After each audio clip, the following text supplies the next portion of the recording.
speaking of living out your fantasies, you've been able to dress up your wife, Michelle, in a Star Trek uniform, which...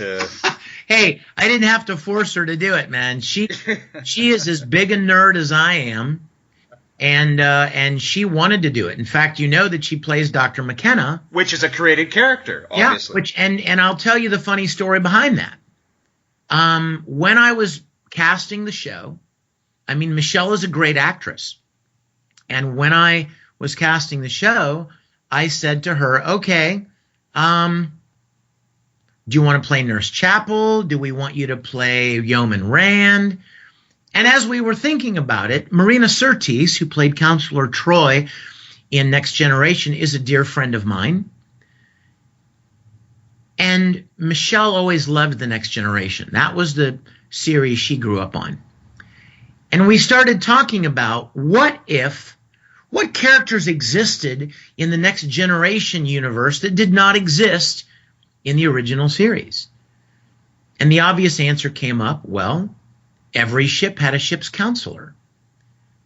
Well, they didn't have one in TOS, so when did they initiate that program? So we decided we were going to make up a character that would be the first ever experimental ship's counselor. Starfleet experimenting with this program of putting a psychologist or a whatever ship's counselor on the ships. So we created Dr. McKenna, and I got to tell you, one of the many things I am very proud of about Star Trek Continues is that we have created a character that in many, many people's minds has been accepted as part of the iconic cast of characters of Star Trek, which is no small task. And she has brought not only an amazing voice, not only a wonderful voice, but she's brought another strong female character into the Star Trek world, which is completely in keeping with the spirit and the sensibility of Star Trek.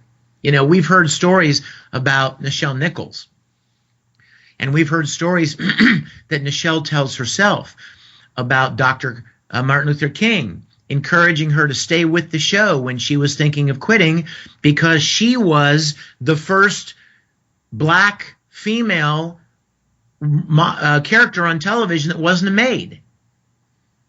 And Star Trek pioneered that.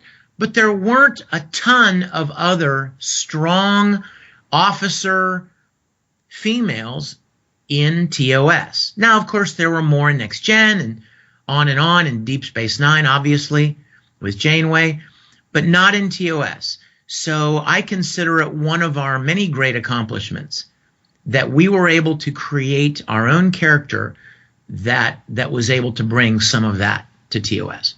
And I'm sure you meant to say Voyager with Janeway. Yes, I meant to say, Deep Space Nine and Voyager and Enterprise, of course, Voyager with Janeway, right.